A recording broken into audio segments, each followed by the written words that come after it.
Catherine and Frederick by the brothers Grimm, narrated by Cheryl Bassett.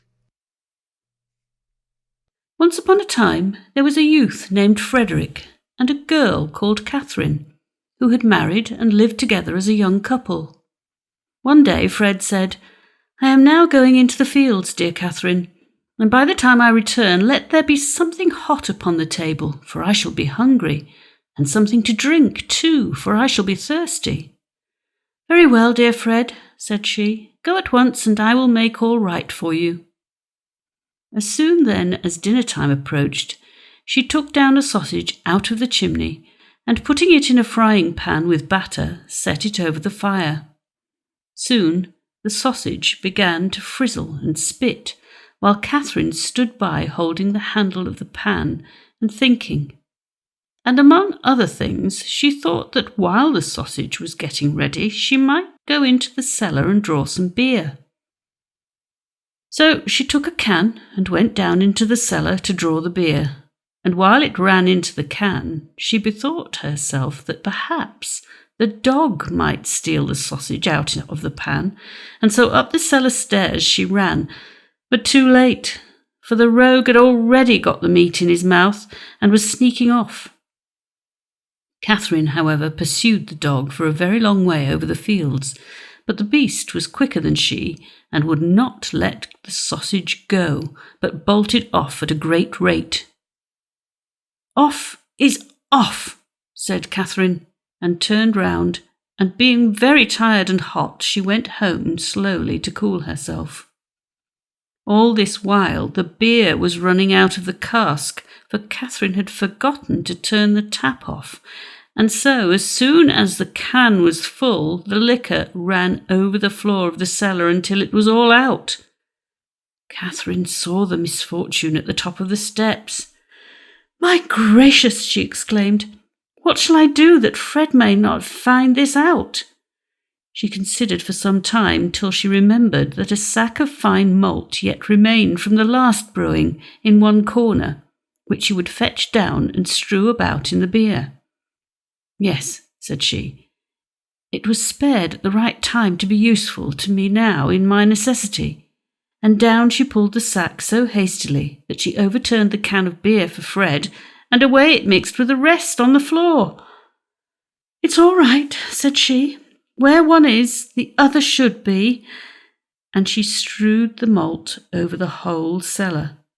When it was done, she was quite overjoyed at her work, and said, "How clean and neat it does look, to be sure." At noontime, Fred returned. "Now, wife, what have you ready for me?" said he.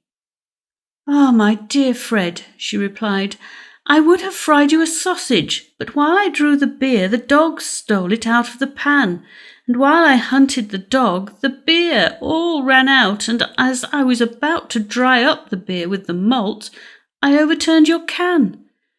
But be contented, the cellar is quite dry again now."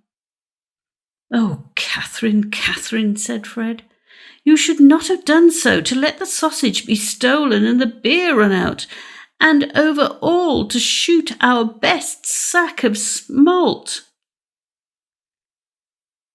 "Well, Fred," said she, "I did not know that. You should have told me." But the husband thought to himself, if one's wife acts so, one must look after things oneself. Now he had collected a tolerable sum of silver dollars, which he changed into gold, and then he told his wife, "Do you see, there are yellow counters which I will put in a pot and bury in the stable under the cow's stall. But mind that you do not meddle with it, or you will come to some harm."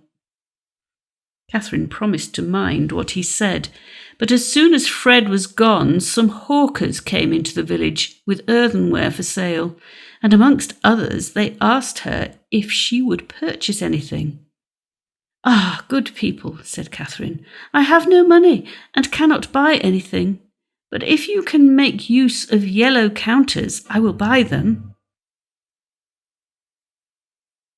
"Yellow counters? Ah, why not? Let us look at them," said they. "Go into the stable," she replied, "and dig under the cow's stall, and there you will find the yellow counters. I dare not go myself." The rogues went at once, and soon dug up the shining gold, which they had quickly pocketed, and then they ran off, leaving behind them their pots and dishes in the house. Catherine thought she might as well make use of the new pottery, and since she had no need of anything in the kitchen, she set out each pot on the ground, and then put others on the top of the palings round the house for ornament. When Fred returned and saw the fresh decorations, he asked Catherine what she had done. "I have bought them, Fred," said she, "with the yellow counters which lay under the cow's stall, but I did not dig them up myself, the pedlars did that." "Ah, wife, what have you done?" replied Fred. "They were not counters, but bright gold, which was all the property we possessed. You should not have done so." "Well, dear Fred," replied his wife, "you should have told me so before. I did not know that." Catherine stood considering for a while, and presently she began, "Come, Fred, we will soon get the gold back again. Let us pursue the thieves." "Well, come along," said Fred. "We will try at all events, but take butter and cheese with you, that we may have something to eat on our journey." "Yes, Fred," said she, and soon made herself ready. But her husband being a good walker, she lagged behind.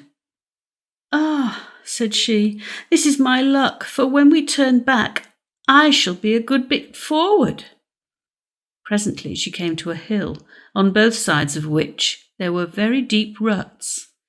"Oh, see," said she, "how the poor earth is torn, flayed, and wounded.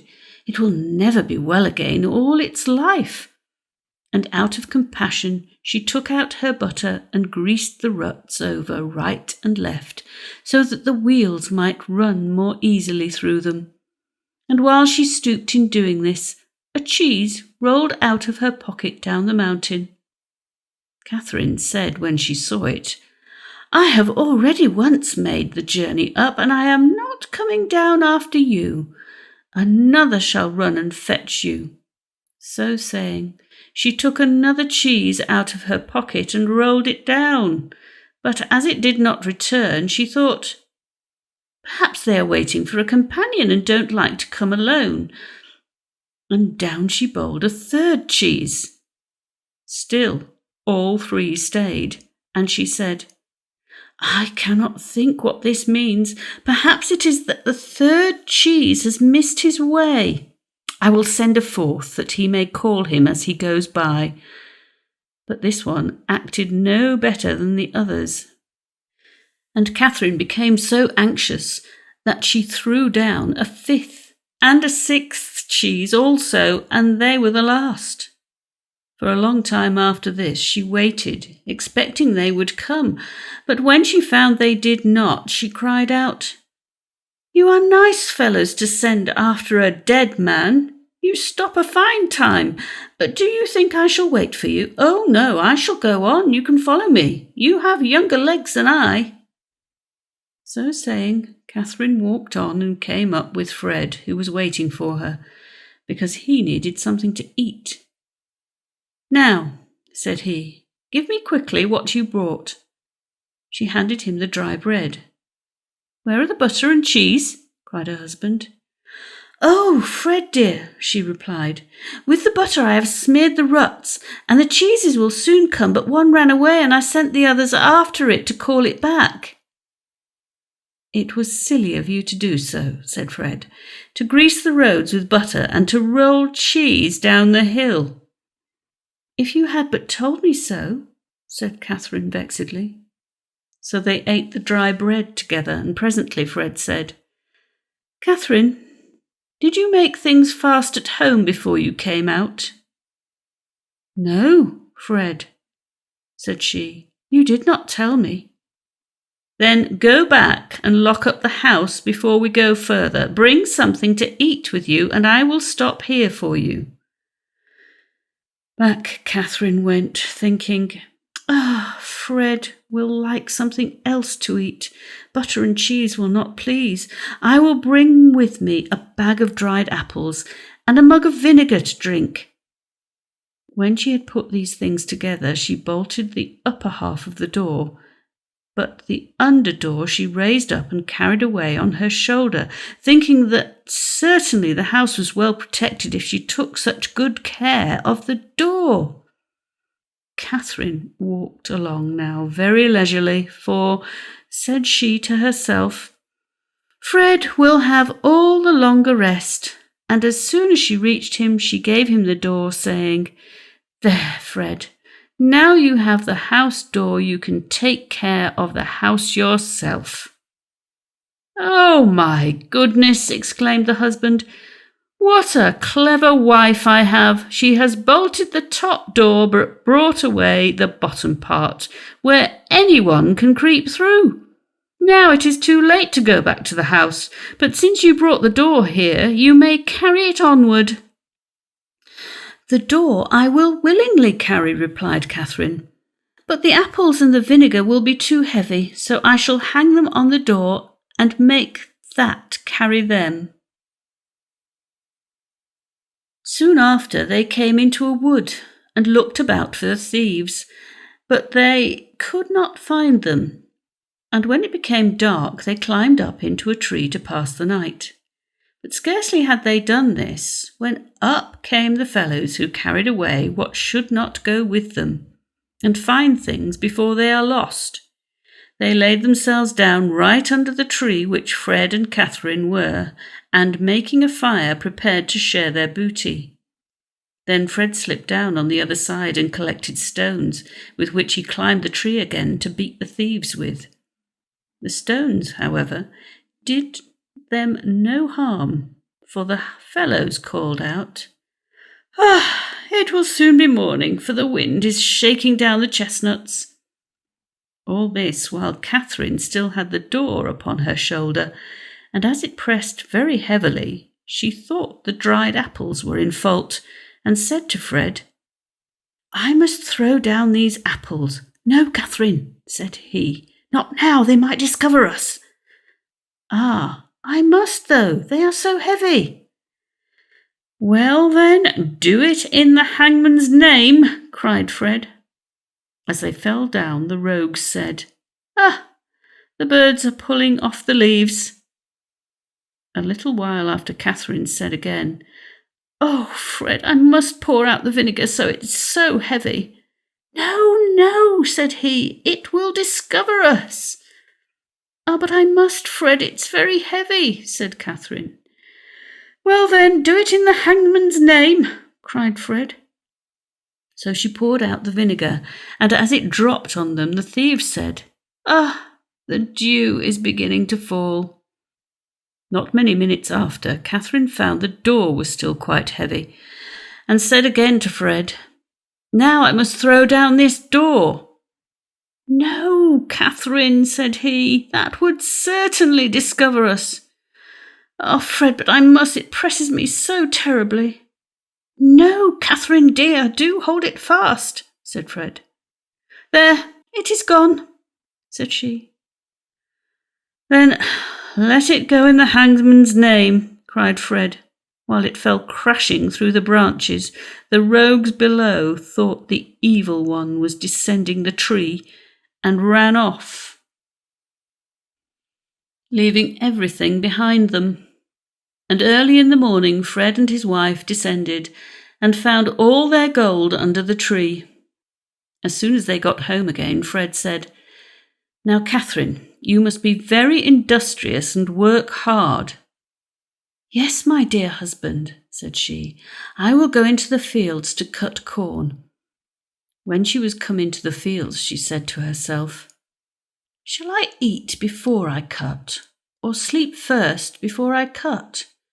She determined to eat, and soon became so sleepy over her meal that when she began to cut, she knew not what she was doing, and cut off half her clothes, gown, petticoat, and all.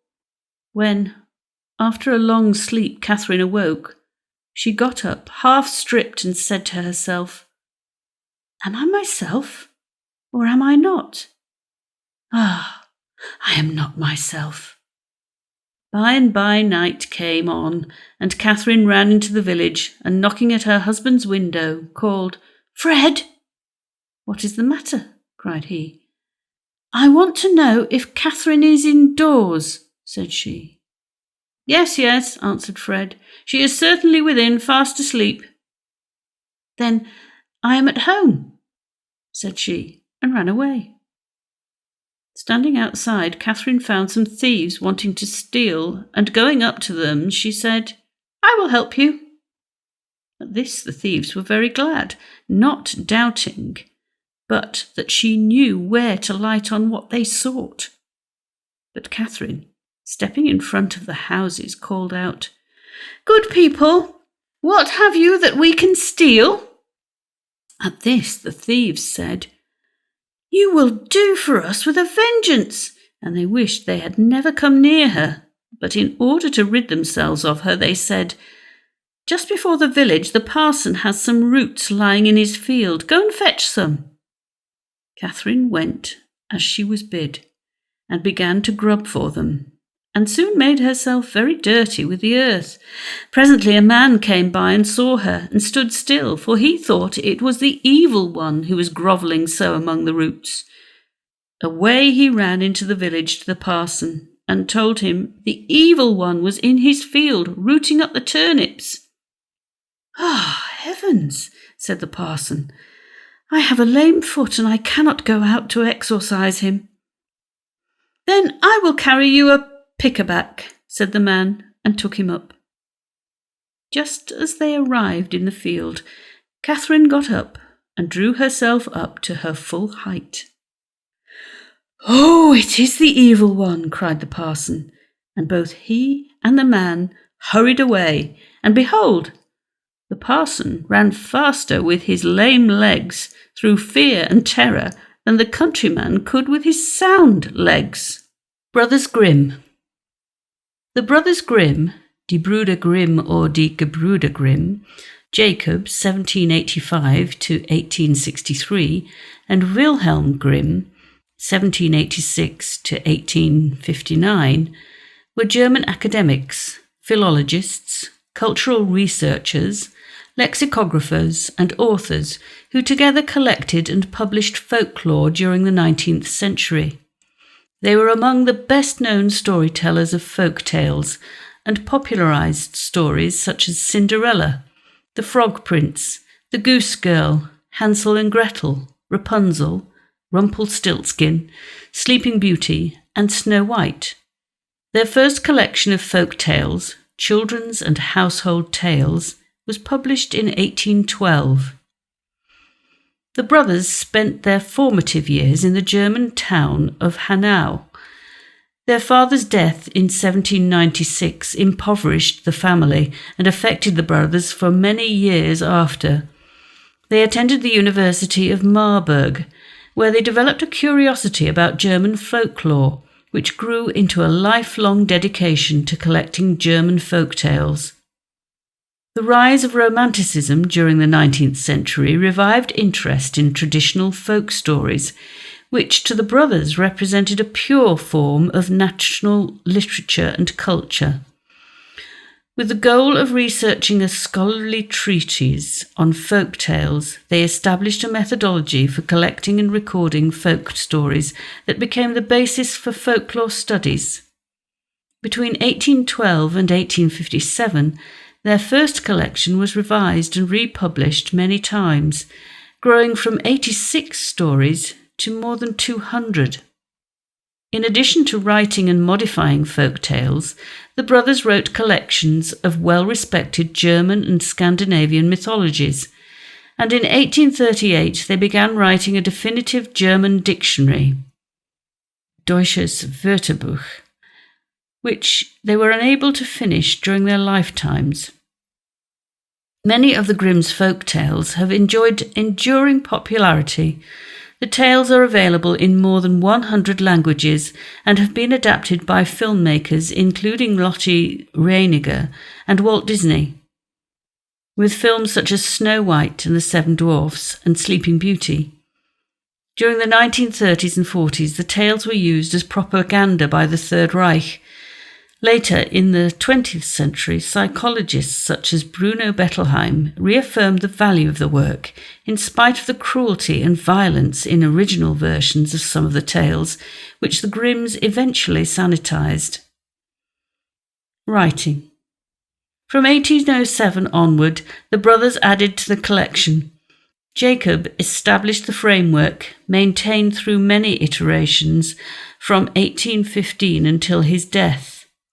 Wilhelm assumed sole responsibility for editing and rewriting the tales.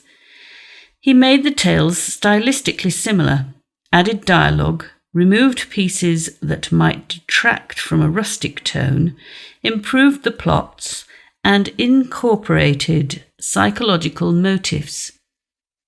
Ronald Murphy writes in The Owl, the Raven, and the Dove that the brothers, and in particular Wilhelm, also added religious and spiritual motifs to the tales. He believes that Wilhelm gleaned bits from the old Germanic faiths, Norse mythology, Roman and Greek mythology, and biblical stories that he reshaped. Over the years, Wilhelm worked extensively on the prose, expanded and added detail to the stories to the point that many grew to be twice the length of those in the earliest published editions. In the later editions, Wilhelm polished the language to make it more enticing to a bourgeois audience, eliminated sexual elements, and added Christian elements. After 1819, he began writing for children. Children were not initially considered the primary audience. Adding entirely new tales or adding new elements to existing tales, elements that were often strongly didactic. Some changes were made in light of unfavourable reviews, particularly from those who objected not all the tales were suitable for children because of scenes of violence and sexuality. He worked to modify plots for many stories. For example, Rapunzel, in the first edition of Kinder- und Hausmärchen, clearly shows a sexual relationship between the prince and the girl in the tower, which he edited out in subsequent editions. Tarter writes that morals were added. In the second edition, A King's Regret was added to the scene in which his wife is to be burned at the stake, and often the characters in the tale were amended to appear more German. Every fairy, fee, prince, prinz, and princess, prinzessin, all words of French origin, was transformed into a more Teutonic-sounding enchantress, Zauberin, or wise woman, Weise Frau, King's son, Königssohn, King's daughter, Königstochter. Grimm's Fairy Stories by Jacob Grimm and Wilhelm Grimm, illustrated by John B. Grueller and R. Emmett Owen, 1922. Contents: The Goose Girl, The Little Brother and Sister, Hansel and Gretel, Oh, If I Could But Shiver, Dummling and the Three Feathers, Little Snow White, Catherine and Frederick, The Valiant Little Tailor, Little Red Cap, The Golden Goose, Bearskin, Cinderella, Faithful John, The Water of Life, Thumbling, Briar Rose, The Six Swans, Rapunzel, Mother Holle, The Frog Prince, The Travels of Tom Thumb, Snow White and Red Rose, The Three Little Men in the Wood, Rumpelstiltskin, Little One Eye, Two Eyes, and Three Eyes.